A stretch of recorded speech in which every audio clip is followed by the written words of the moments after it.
So let me share with you a story, and I'll share with you this story as a precursor to what we're talking about today for men and risk. I was 23 years old. I had just graduated from college, and I decided to respond to an ad online on Craigslist for a financial advisory position. So I went to see this guy. He was an elderly American man, and his office was so beautiful. It looked like a museum. I went to interview with him, and he asked me a bunch of questions, and eventually he said, "I'm not hiring you." So I said, "Okay, fine." I went to another company, I interviewed, they hired me. For 2 years, I worked and I made zero money. I'm talking about like less than minimum wage I was making as a financial advisor. And I started to get complacent and tired and cranky, but I was stuck. You ever been in a situation where you know you deserve more, you know you can produce more, you know you have potential? Potential is the word potency. We'll talk more about that in a second. And then you got stuck. You got stuck wishing. You got stuck desiring. Here's what I did. I looked up the yellow pages and I found this guy and I called him. And I said, "I'm just going to take a risk. I might get rejected." I called the guy from 2 years ago. I said, "Hey, Ray, you remember me?" He said, "No." I said, "I came and interviewed with you 2 years ago and you turned me down." He said, "Okay, what do you want from me?" I said, "I need a job with you now." And he said, "Well, we're not hiring." You know what I said? I didn't say, "Okay, thanks, sorry, pardon me, excuse me." I said, "I don't think you hear me. I need a job with you now." And he said, "Well, we're not hiring." I said, "Let me bring you coffee and let's have a conversation about that." And you know what he said? "Great. I'll see you in an hour." So I drove out of my office in MetLife. I drove to Starbucks, got this guy a coffee. I sat in his office and I said, "Look, I'm here for the job." And we grappled in this field. And I penetrated and I was trying to be kind and gentle, but I knew I needed to take a risk. Next thing you know, I'm working for this guy and he's telling me, "I'm not paying you anything. You're working strictly on commission full time, and only if you help me make money will I pay you." And I had to take a real look inside myself because all of my family, all of my friends were telling me this is not a good deal. Everybody else was saying, "Get a job that is safe and secure." So the question I turn to you as a man in this room is, where are you waiting for verification from your friends and family before you take a risk that you know is good for you? You see, so many of us spend time and energy trying to get consensus from our friends, our family, our loved ones before we take a risk. And when they don't give us the permission because they're scared, they don't know, then we delay. And when we delay, we decay. I want you to write that down. When we delay, we decay. You see, risk taking is a necessary part of evolution. When you look at biology, the, the animals and the cells that take risk have an opportunity to grow. And those who don't, they decay. So today we're talking about how to take risk and what are the benefits of taking risk. Guys, a risk is a leap of faith. And I share this often. When you take a leap of faith, you don't have all of the details. It's not like God or universe comes down and gives you a written instruction manual like you were in school with footnotes about like all the risk, all the details, all the information with a notarized stamp that says you should take the risk now. So where in your life are you waiting for more and more and more information before you take that leap of faith? And what is it costing you to decay and delay and decay?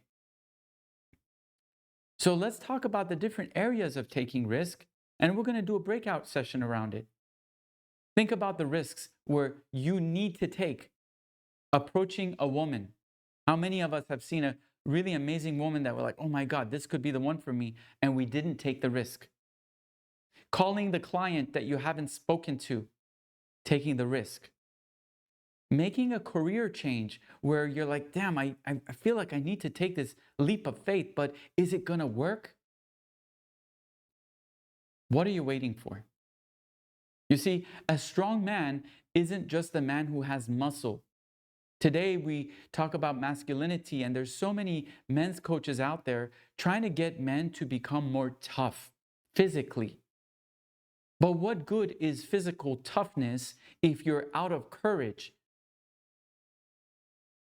So, what I want to share with you is the importance of risk taking as a man. And I want to remind you that it's actually safe to take risks. It's safe to take risks.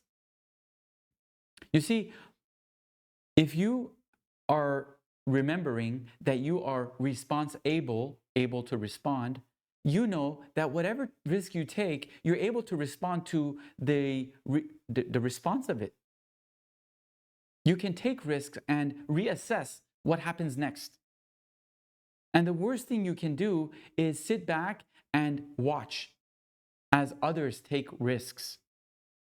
I say that because this week I took a big risk. I called together some of my leaders in this community and just my friends, and I said things that I was scared shiftless to say.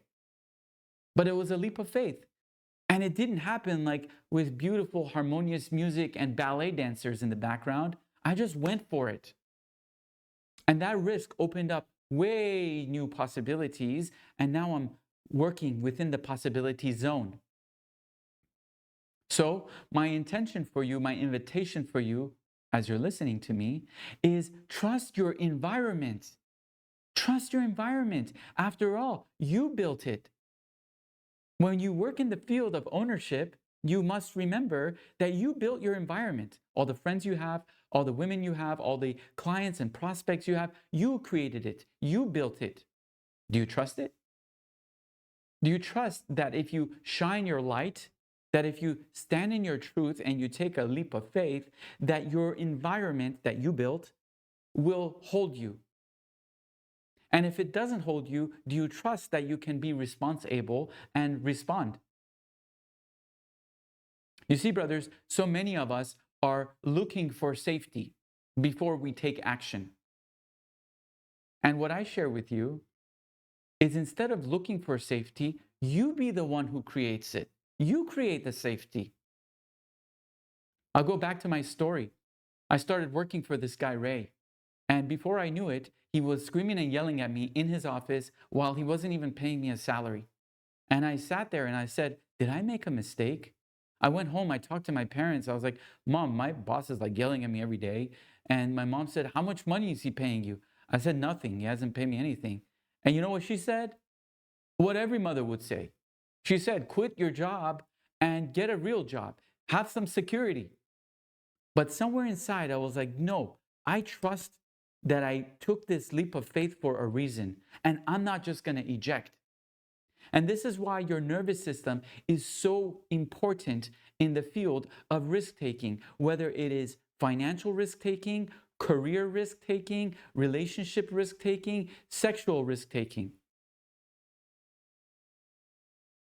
You see, brothers, when the nervous system shuts down, when the nervous system perceives that it's at survival risk, the way you function becomes weird. Have you ever wanted to take a risk and you didn't, and you started getting angry at the people around you because they're waiting for you to take the risk and you're not taking it, and you're angry and you're like, what are you guys looking at? Have you ever needed to take a risk and you started to freeze, which is a delay mechanism? And what I said is when you delay, you decay. You see, they do studies about investing. And I was a financial advisor. I was managing $100 million of people's assets. That's a lot to manage. That's a lot of people to be responsible for.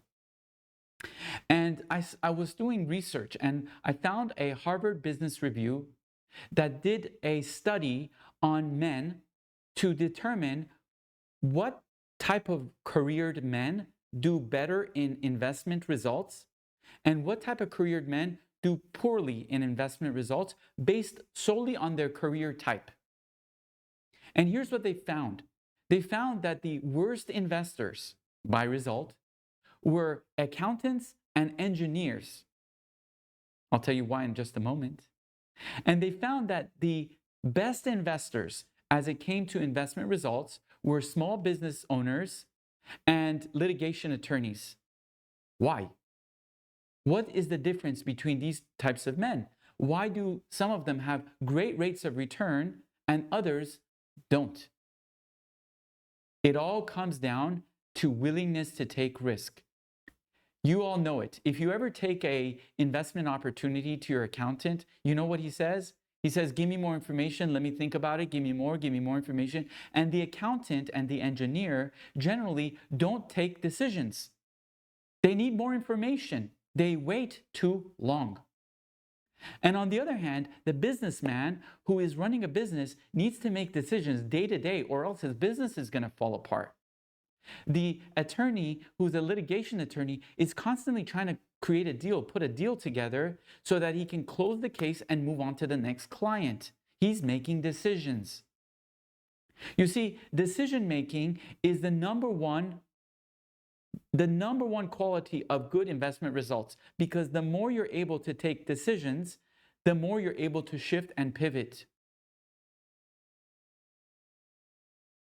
If you're waiting for more information, waiting for more support, the train is passing you by, brothers.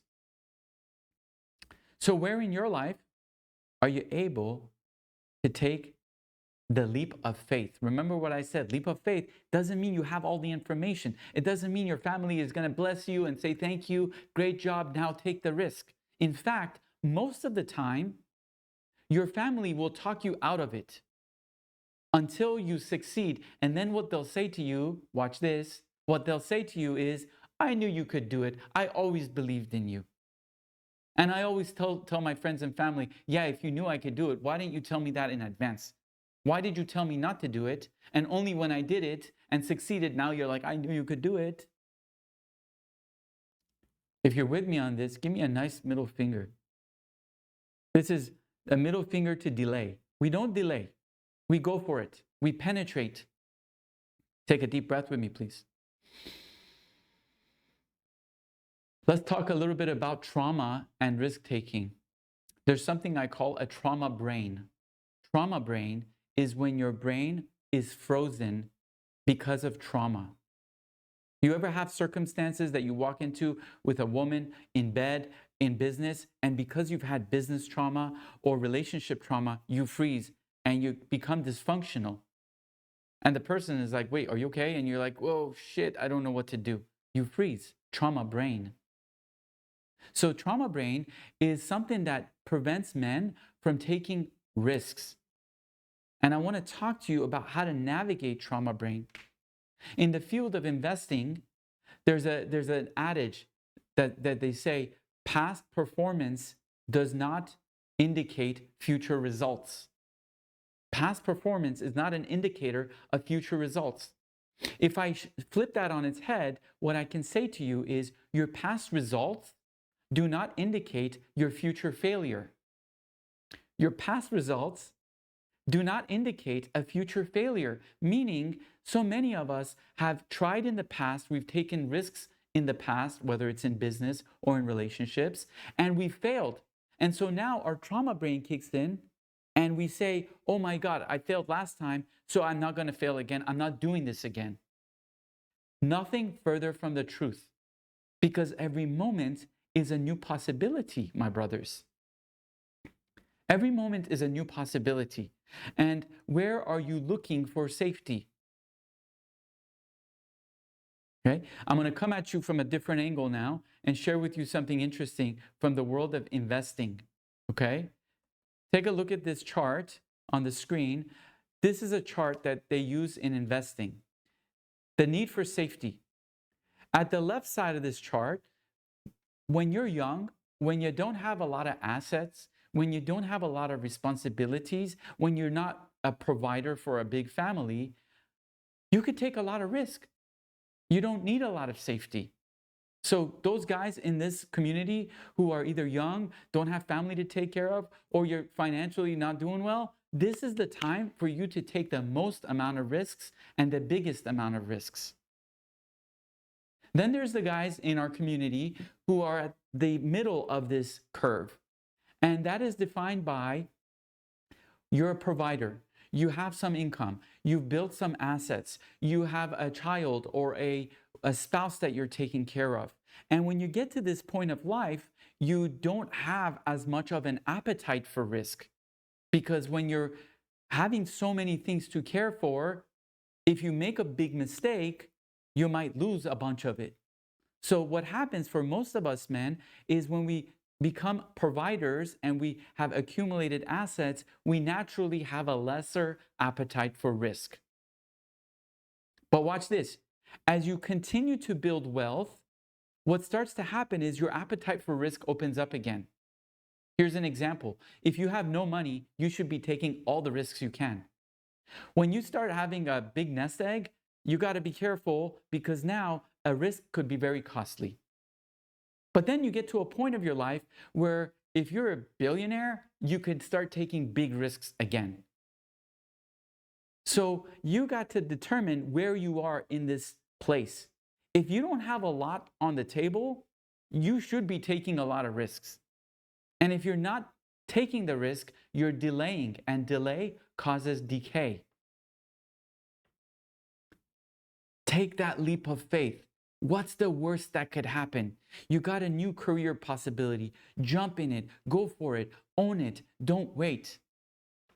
I'm going to go back to my story. I started working for Ray. This guy was yelling at me. And one day I decided, you know what? Fuck it.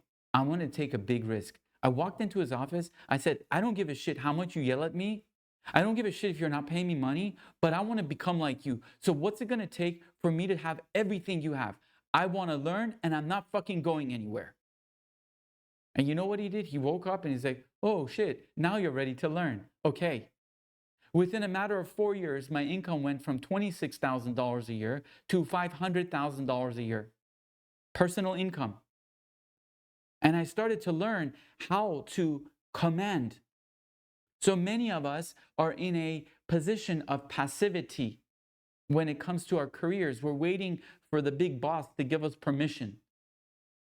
Think about it. If you're a server at a restaurant and you're constantly following the rules of what the management says, what are the chances you're actually going to be a manager? Versus you go to the manager and you're like, okay, listen, I'll do whatever you say, but I want to be like you. Give me the download of how I can have you as my position. What do I need to do in the next 6 months to have your job? That's who becomes the manager, not the guy who's just saying, okay, I'll be on time, right? Here's what happened to the next part of my story. I was with Ray for 8 years total. My income went from $26,000 to $1 million of gross income. Gross income because I was sharing 60% of it with the house. I was sharing. So I was really taking home $400,000 out of $1 million that I was generating as a financial advisor. Now, I started having fantasies and visuals of what would it look like if I started my own company. I first went to Ray and I said, Ray, look, I want to start my own company unless you become partners with me in your company. And he hummed and hawed and he moaned. He didn't give me a plan. He was like, I don't want to do it. I'm too scared. I brought in all kinds of people to help us navigate this relationship. And at the very end, Ray said, I don't want to do it. So I said to him, I said, I'm going to start my own company. And I was so scared. I had never done this by myself. So I went to my parents. I said, I want to start my own company. You know what they said? Oh my God, be careful. Be careful. Don't do it. I went to Ray. I said, Ray, I want to start my own company. You know what he said? He said, you're going to fail. There was nobody telling me to do it. I'd never done it. I was looking for validation. Before I took the leap of faith, I was checking with all the people who had some clue. Little did I know that I was the one who had the most clue. My uncle called me. He said, man, I'm struggling. My uncle's way older than me. I said, what's going on? He said, you're a men's coach. I want some advice. I wasn't a men's coach at the time. I was just like I was mentoring a couple guys about like financial success. And he said, I want some advice. I said, what? He said, I've been in a partnership for 12 years. My partner is not supporting me. I want to start my own company, but I'm scared shitless. He said, what do you think I should do? And right there in that moment, I realized what my problem was. I was just like my uncle asking other people what they thought I should do. I told my uncle, go for it. Don't ask me for permission. You do it. He went for it. It was the best decision he's ever made. I went for it. I started my own company. Best decision I ever made. So, where in your life are you looking to have leaps of faith where you're waiting for validation from your wife to say, yeah, honey, this is a good thing? Our wives are not penetrators. They're home keepers. They're here to hold the space for us to penetrate. So your risk-taking ability will determine how much success you have as a man. And I want to talk to you a little bit more in the headspace here. Take a look at this chart. These are the different types of risk that you can take. There's something called recreational risk, ethical risk, gambling risk, investing risk, health risk, social risk. Okay? These are all the different types of risks we can take. And they recently did a study of German people and some American people, and they asked women and men to share what their perspectives were of men who take risk. In other words, how attractive is it for you to risk in these different categories? Take a look at the results. Recreational risk. Actually, I correct myself. It was women who were asked how attractive are men who take these different types of risks. And only American women found it attractive for men to take recreational risk. Bungee jump. Ethical risk. Everyone saw this as unattractive. This is considered being out of integrity. Gambling risk. Everyone saw this as unattractive, meaning when you're being irresponsible and destructive with yourself and your finances and your family, nobody thinks it's a good idea. Investing risk. People saw this as neutral.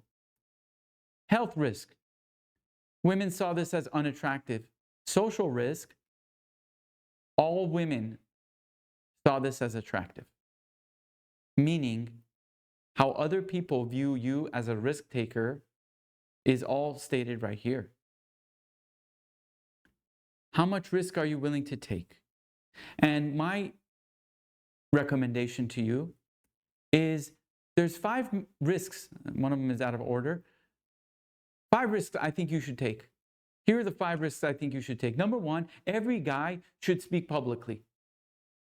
Every guy should speak publicly. Why? Because when we speak publicly, we're taking a big risk, and it's incredibly helping us improve our communication capability. The Carnegie Institute of Technology recently did a research study, and they revealed that nearly 85% of financial success for men, 85% of your financial success is connected to your ability to communicate effectively. In other words, if you're able to communicate and articulate effectively, you're more financially successful. We all know that. How many of you are volunteering to speak publicly? How many of you are willing to put yourself in a leap of faith position in front of others, speaking your truth? Second type of risk I think every man should take is hobby. This brings a sense of achievement, a sense of progress. It's a risk because when you start a hobby, if you learn how to play the guitar, you look like a goof at the beginning. You don't know what you're doing. But after a while, you start to really improve your sense of self-love, your sense of achievement. And this translates into your career, by the way. If your career is only based on a job and it's not based on something you're passionate about, what are the chances that you're going to progress? So if you find a career, I'm talking to you, Alex, I'm talking to you, Esteban, if you find a career that brings you joy in the field of creation, you'll do way, way bigger things in your life because you're passionate about the creation of it, not just about the bottom line numbers. Number 3, mentor someone. Guys, mentors change lives. Granted, anytime you intentionally decide to invest in people, you're taking a risk. They might not be interested. They might reject you and say, I don't need you to mentor me. Do you know how many guys tell me that every week? Guys who ask me for mentorship still tell me, I don't need you to mentor me. That's a risk I'm taking, right? Or you might be in a situation where you mentor someone and they do something that is not good for them. Mentor them anyway. This is what it means to be a leader. What it means to be a leader is you go first in the field of faith. You take the first bullet. You cut your head off first because you're a maverick. You are a pioneer. A pioneer doesn't wait for permission. They go. Okay? Career shift. Have you ever had a career shift that you wish you had made, but you never did? And it passed you by. And you look back and you're like, shit, that was such a good shift. I should have taken it. Why did I wait for my wife, for my mom to approve this? I should have just done it. You ever have an investment opportunity where you're like, fuck, I should have just taken this shit. Why did I ask people who don't know anything about it to give me approval? Only you see the opportunity, my brothers. Only you see the opportunity. So as I wind this down, take a deep breath with me, please. Take a deep breath with me. In just a few minutes, I'm going to ask you to go into a breakout room and come up with 3 big risks that you've been considering. I'm talking big. I'm not saying the risk of taking out the trash. I'm talking about the risk of you breaking up with your spouse. I'm talking about the risk of career change. I'm talking about the risk of purchasing the new home that you've been dreaming about. I'm talking about the risks that make you feel uncomfortable. I want you to share 3 risks that you have been toiling over. What are they? And you're not asking these guys to give you permission to take the risk. You're owning. And this is a part of speaking your truth, taking the leap of faith. Remember what I told you. Don't wait for safety to come to you. You create it. Remember what I told you. Trust your environment. You created the environment. So if you start to step more into risk-taking, what starts to happen is you gain a muscle. And this risk-taking muscle is the realization, the memory that, man, I can start to take rapid risks. And every time I take a risk, I can adjust and maneuver and pivot. And each risk starts to get me closer and closer and closer to my goal. Remember what I said about businessmen doing better than accountants and engineers. Accountants and engineers have to research and study, and by the time they find their answer, the opportunity has passed. A businessman who is running a business knows that every decision gets him closer and closer to the goal. So I'm asking for you to inventory where you've been avoiding, delaying that penetration of risk. And I'm encouraging you to take the leap of faith. Leap of faith says, I have no fucking clue what's going to happen when I press this button, but I'm pressing it anyway because I trust myself, because I am able to respond. And if this thing turns out for gold, great. If it turns out to shit, great. I got it. It is so sexy when you do that. Can you repeat after me? It is so sexy when I do that. It is so sexy when you take the risk. Because when you take that risk, brothers, you're investing in yourself. You're not waiting for friends and family to approve of your risk taking capability.